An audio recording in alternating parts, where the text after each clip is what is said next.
নমস্কার বন্ধুরা, কেমন আছো সবাই? শঙ্কর মাছ তোমরা কে কে খেতে ভালোবাসো? আর তার থেকেও বড় কথা, ছোটোবেলায় শঙ্কর মাছকে মাংস মনে করে কে কে খেতে?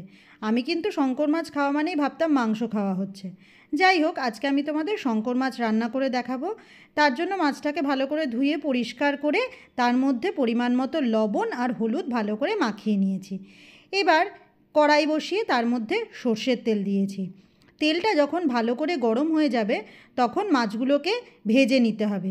এই মাছগুলো কিন্তু খুব কড়া করে ভাজলে কিন্তু ভালো লাগবে না, মোটামুটি একটু হালকা করেই ভাজাটা দরকার। আমি এখানে মোটামুটি আমার এখানে 550 থেকে 600 মতো মাছ আছে। এই পরিমাণ মাছ নিয়ে আমি আজকে তোমাদের রান্নাটা করে দেখাবো। দেখো, মাছগুলো আমার ভাজা হয়ে গেছে। খুব কড়া করে কিন্তু আমি ভাজিনি, হালকা করেই একটু ভেজেছি, কারণ কড়া করে ভাজলে মাছ কিন্তু একটা ছিবড়ে হয়ে যাওয়ার সম্ভাবনা থাকে। প্রথম খোলার মাছগুলো আমার ভাজা হয়ে গেছে। এরপরে বাকি যে মাছগুলো ছিল সেগুলোও আমি কড়াইতে দিয়ে এক এক করে পুরো মাছগুলো ভালো করে ভেজে নেব। মাছ আমার ভাজা কমপ্লিট। এবার ওই তেলের মধ্যেই আমি আলু ডুমো করে কেটে নিয়েছিলাম, সেই আলুগুলোকে এইবার ভেজে নেব। আমি ছোট আলু ছিল দেখে একটা আলুকে 2 টুকরো করেছি। আলুর সাইজটা তোমরা তোমাদের পছন্দ মতো করবে। আর আলু ভাজার সময় এর মধ্যে একটু লবণ আর হলুদ দিয়ে দিয়েছি। মাংসের আলুর মতো অনেকে বড় বড় করে আলু দেওয়াও পছন্দ করে, এবার সেটা তোমরা বুঝে দেবে। আলুগুলো আমি খুব ভালো করে ভেজে নিয়েছি, দেখতেই পাচ্ছ তোমরা। এবার আলুগুলোকেও তুলে নিয়েছি। এবার আমি দেব ফোড়ন।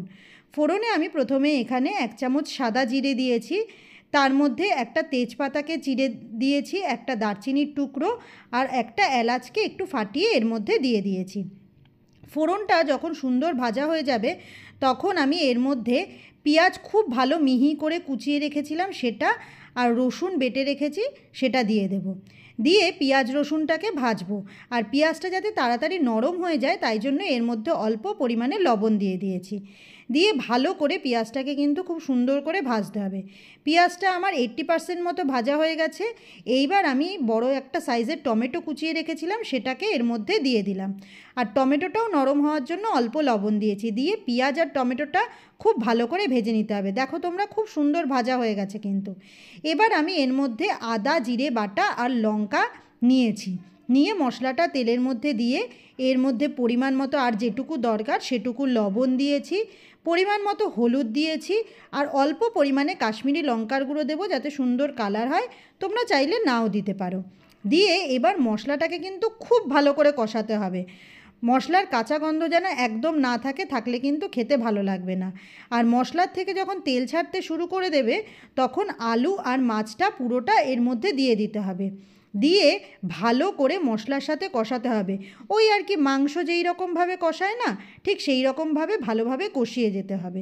খুব ভালো করে যখন দেখবে তোমরা কষানো হয়ে গেছে তখন এর মধ্যে জল দিতে হবে। ঝোল তোমরা কতটা খাবে, মাখা মাখা খাবে নাকি একটু ঝোল ঝোল খাবে, সেই বুঝেই তোমরা জলটা দেবে। আমরা একটু মাখা মাখা খাবো তাই অল্প জল দিয়েছি। এবার ঝোলটা ফুটে দেখো আমার রান্নাটা কিন্তু অনেকটাই হয়ে গেছে, বলা চলে প্রায় পুরোটাই। এই অবস্থায় আমি উপর থেকে গরম মশলার গুঁড়ো ছড়িয়ে এটা ভালো করে নাড়িয়ে চাড়িয়ে এবার আমি এটাকে নামিয়ে নেব। তাহলে আমার আজকে শঙ্কর মাছ রান্না তোমাদের কেমন লাগলো অবশ্যই কমেন্ট করে জানিও। আর ভালো লাগলে লাইক করে দিও, আর আমার ভিডিওটা শেয়ার করে দিও। আজ তাহলে আসি, আবার ফিরে আসবো অন্য কোনো দিন নতুন কোনো একটা রেসিপি নিয়ে। টাটা।